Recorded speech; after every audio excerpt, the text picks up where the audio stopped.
the finest. Present.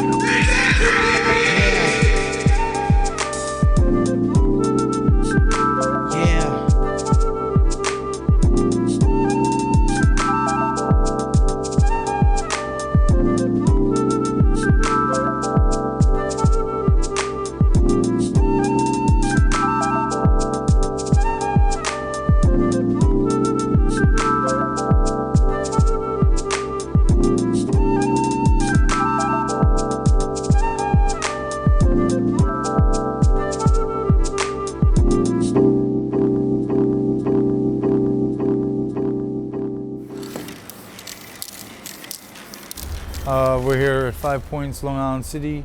5 Pointz is the largest aerosol art exhibit legal space in the United States and quite possibly the world. There's probably about 350 to 400 pieces on the building at any given time. My name is Mirzwan. I was born in the Bronx, raised in Queens. I was always an artist, but graffiti was something new to me and I wanted to learn more. It was almost as if from the minute I saw it, I was hooked and it was no turning back. My whole idea in the beginning of creating 5 Pointz was to have a wall where any artist could come, experience, not experience, and create a piece of work without the egos and the hassle and that are associated with some other walls. And in the beginning, that's pretty much what it was. And throughout the years, it's grown to become much more.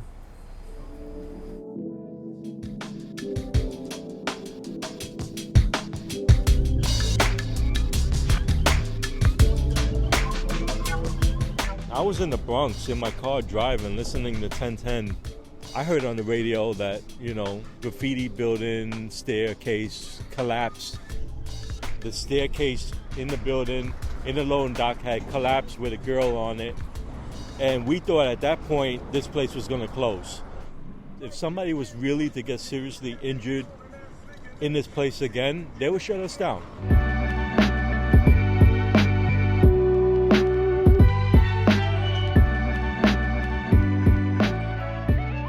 My name is Louis Zimad Lamboy, Z-I-M-A-D. I was born and raised in the South Bronx, and I've been doing graffiti now for 32 years. I do graffiti art, and I do make money off of what I do. I've designed 4 pair Air Jordans for Nike. I started graffiti at the age of 14, back in 1979, and I started from the neighborhood. 14-year-old, not allowed to go venture off into too many, like going into Manhattan to go to a gallery or anything. So the gallery was actually the trains that I seen in my neighborhood, plus the handball courts, which all had like the old school graffiti on it. In '79, there was not too much mural piecing, but there were pieces out there. Kind of simple, but like very colorful, and it caught my eye.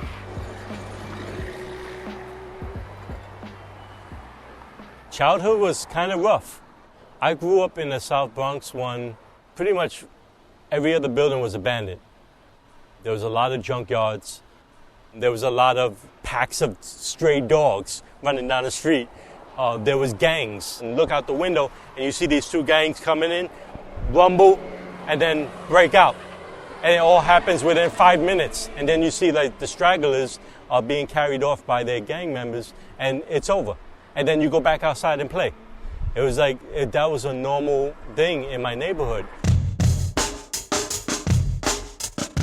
You can see what the South Bronx looked like in the 70s and 80s, and that did not look like burrowing within the 5 boroughs of New York City. That looked like an actual fucking war zone in another third world country.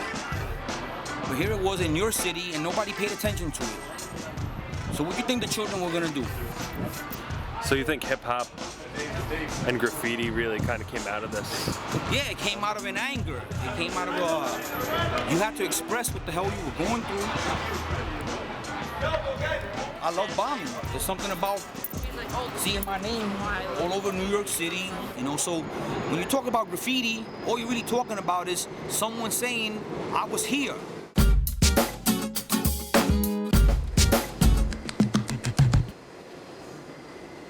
Believe it or not, I found this by mistake on a train.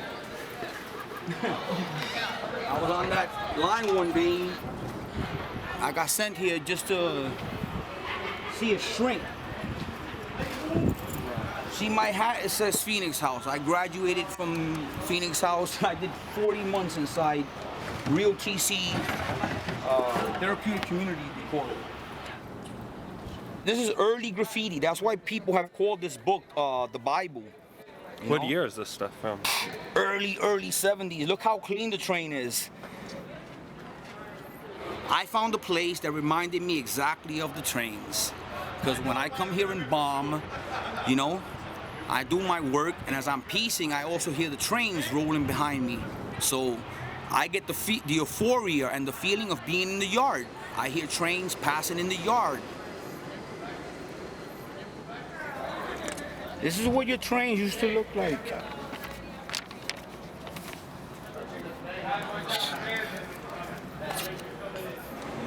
They were just walking galleries, man, moving galleries. Now they're just really pieces of metal that make a lot of noise. They get you around. I'm gonna show you a young man that's no longer with us. He died of AIDS. That was probably one of his first shows when he came out of the trains and was actually known as an established graffiti writer. He's up on that wall right in the middle, King Domdi. Because the very top line are all deceased graffiti writers that are no longer here with us.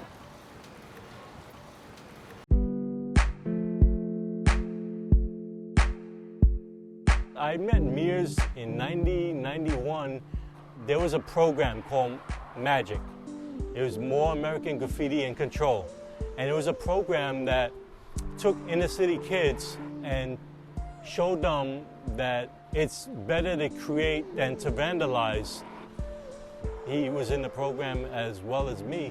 And then the next time I would see him was him running up this whole building and his craft like exploding because he never really just stopped. He just kept building on what he did.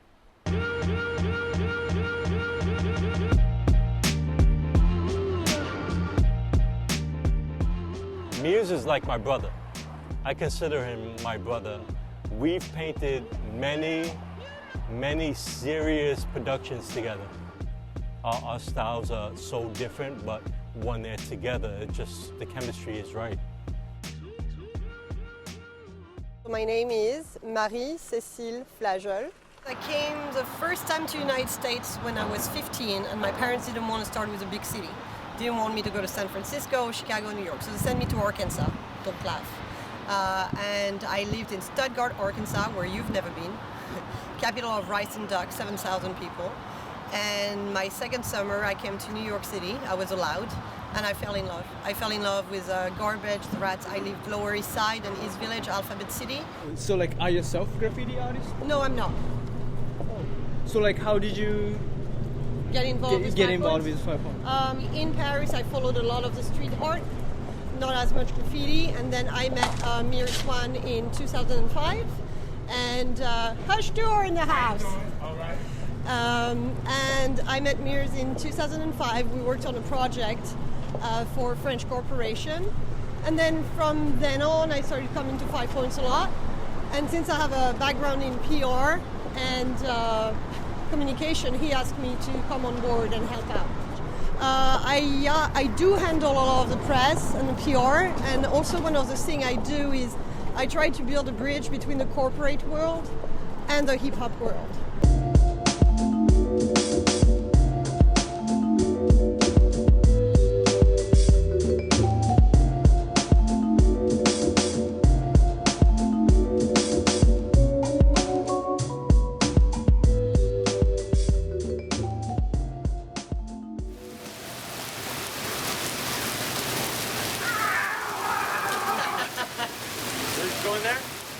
I've always been drawing, so in high school it kind of came natural, and then I kind of just branched off from there, finding some names. Eventually I just started tagging everywhere my name, and then I started getting more into the artistic way of doing it. Same, we've been drawing together forever. Professionally, I'm a designer, so the fact that graph and typography kind of match works for me. originally I came more for like just to visit friends and because I love the New York culture. We got the opportunity to paint on 5 Pointz and I had to take it. It's amazing. It's kind of like going to the MoMA, but you're going to the 5 Pointz, you know what I'm saying? Like I was walking around in there and you're like, maybe I should change my whole piece, you know what I mean? Like there's things in there I'm like, hold on, let me flip through my black book, see if I have anything, you know? It's kind of like a dream come true for any graffiti artist. There was this kind of energy, it was like building up, like not, oh, we're gonna go tag illegal, it's we're gonna tag 5 Pointz. So you're inspired by the fact that you're getting up on such a famous graffiti landmark. You guys want some fries? Yeah, I was gonna say, yeah, fries. You want to jump in these fries for that documentary right there?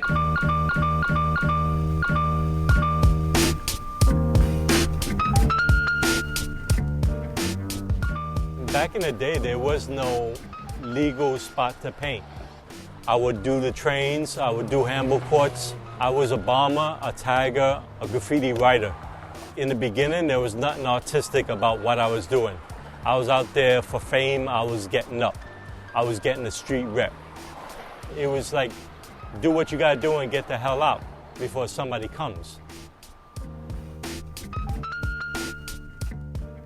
Graffiti is a very, normally it's a very ego-driven sport where a lot of writers will think about themselves. Everybody is king. Everybody's number one. Everybody's out for themselves. I think by creating an environment where anyone could come and paint and where I don't really let the ego and the favoritism speak as much, it's made this place a community. I think that the true culture or counterculture is about getting up illegally and going out and all that. So, you know, I feel like some people would consider this like a half thing or like a toy if you're just going on and getting up on legals, which I understand. But if you're coming from a place where it's, you know, hey, you do the same thing, let's share it, it's awesome. Yeah. Here, this is, it's a more relaxed atmosphere. You don't have to look over your shoulder, you know, have cops like questioning you or trying to arrest you. It's a place where you could get really creative. You could piece and collaborate with people from all over the world here. I didn't make this up or anything, but the idea that hip-hop is a universal language and you don't need to speak the same language as a person as long as you have certain common threads. Like, you can go to another country, anywhere. If you go up there and you show them a black book, they get up on your black book and you kind of bonded without even having to speak the same language, without even having to have a conversation to get to know each other. The names that are on that wall, there's people from all over the world that come specifically for 5 Pointz, and you step back and you kind of look at it as one giant piece versus a whole bunch of individual tags. It's a different experience. 5 Pointz, the mecca of graffiti. Being a mecca, it draws people not only from all 5 boroughs to this place, and they're so amazed by what I do and how I do it, and all the art is coming from a spray can. There's people that never seen it done ever in their life. They just walk, you know, they walk down the street and they say, wow, you know, and I didn't see that there yesterday, but they never get the experience watching somebody actually do it.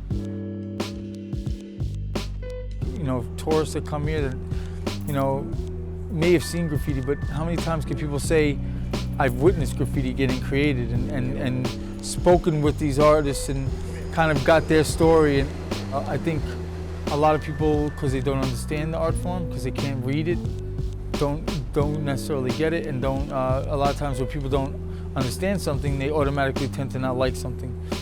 It's art regardless of how you look at it, whether you like it or you don't like it. It's art, regardless if it's done on someone's property without their permission. It's still art. People are slow. It takes people a time to like lighten up to something.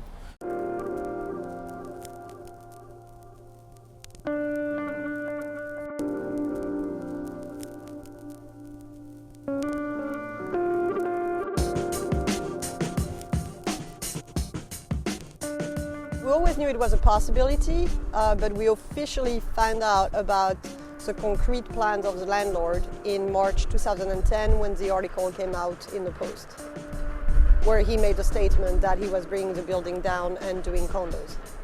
By taking this building away from graffiti writers, the same thing they did when they took it in 1989, is gonna happen even worse this time. Because when they took it from the trains, all we ended up doing was going to backyards, rooftops, freight trains, abandoned buildings. You know, a writer gotta have a place of peace. Those beams prevent anybody from doing any work here, because if you start demolishing this building, which is what they want to do, give you 2 nice high rises to come up here, I don't know, maybe somebody want to live in front of the New York City MTA system, pay a couple of $1 million to come out your balcony and hear this every day. We knew who's the owner of the building. He's a real estate developer, and he buys property, fix it up, or destroy it and build something new. The ironic thing is that he's allowed me to create this epicenter for graffiti art in New York, and yet he doesn't see the vision that's here.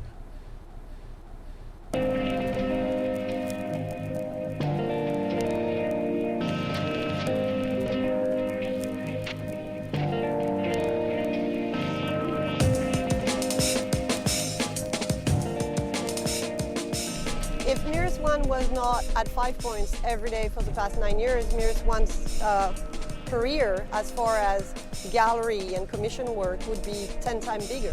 It's a selfless act, and it's very humbling to see someone giving so much for nothing in return other than the love of the art. And he has decided to make 5 Points his masterpiece.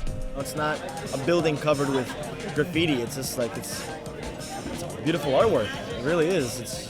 And I don't think it should be going down at all, in fact. I think it should stay up. He has a part of history right here, with like the whole idea of becoming a museum and the largest graffiti builder in the world. I don't feel it's going to close under the conditions that people say it is. I believe that we will win this fight.